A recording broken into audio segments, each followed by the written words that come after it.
Love is in the air. Or is it? What is love anyway? To help shed some light on this topic, I decided to come back to the Shinjuku love sculpture on Valentine's Day, no less, and hopefully give me some more inspiration. So love. In English, we have this one word that can mean so many different things. It can tell us how we feel about our parents or our significant other.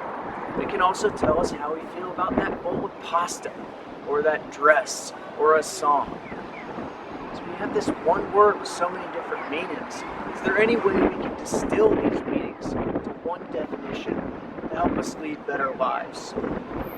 To start on that journey of discovery, let's just first look at some basic definitions, how we use this in everyday life.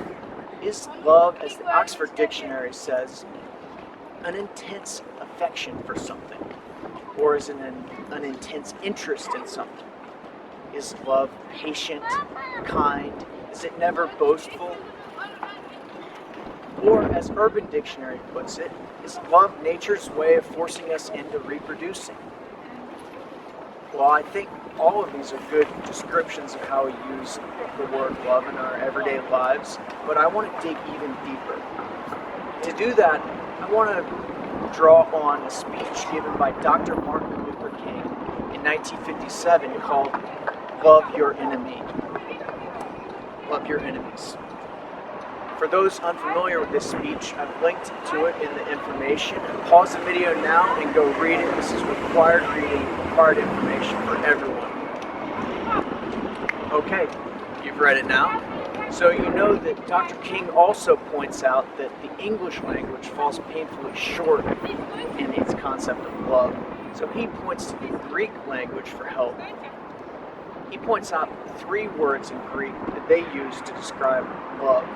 Philia, or brotherly love, eros, or erotic love, and agape, or universal love.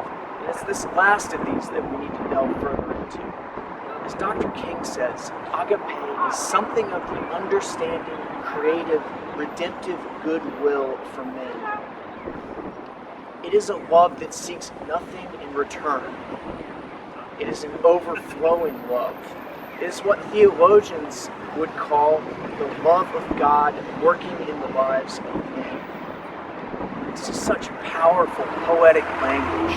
We would all do well to consider, contemplate, and try to live by these words. There's a definition I recently came across that I think distills it even further, makes it even simpler and more actionable. And this is from the work of Mark Passio, who I also encourage you to check out. Mark says that love is a force. It's a force in nature, and it's the force that expands knowledge in the universe. So an act that expands knowledge, that illuminates, that teaches, is an act of love.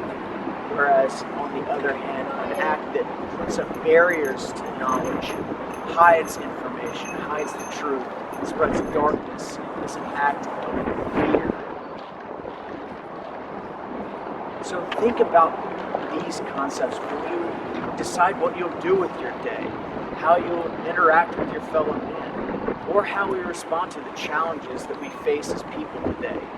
So war, hunger, poverty, terrorism. How do we react to these? Do we react in ways that put up barriers to the truth, that spread darkness, that try to hide information? Or do we act in ways that spread the truth, spread knowledge, increase people's understanding of the other? If we do the former, we're acting in fear. If we do the latter, we are acting in love. And we can all agree on which force we want acting in our world. Just to take a different look at this concept of fear and love, I want to point to the movie and great allegory of Star Wars.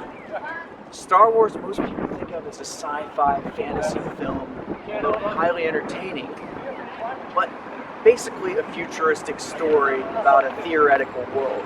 This movie is actually also an allegory, which means it's a story that describes the world we live in through symbols. Now, this also draws from the work of Mark Passio.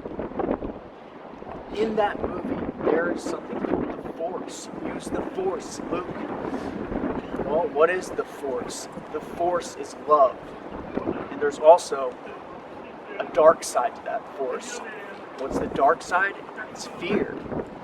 Star Wars portrays in such a creative and entertaining way these concepts. It also describes the end consequence and what we can achieve using these forces. With love, we can shape the world. We can move the world according to our needs. Ultimately, we can eradicate evil with love. On the other hand, with fear, we can destroy, and ultimately we can enslave. So I encourage everyone, as a little homework assignment, to watch the original Star Wars films with this in mind. The Force is love. The Force is knowledge, expanding knowledge. The dark side is fear and reducing knowledge, hiding knowledge. So with that, I will leave everyone with a little contest to spur on further thought on this subject.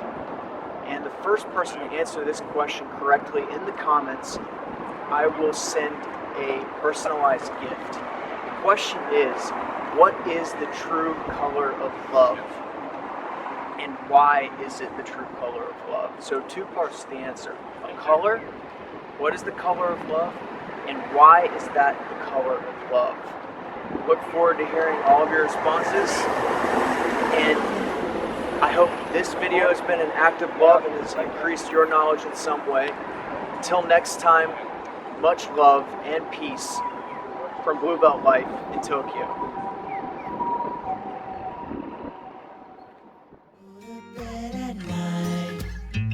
I can't wait to give you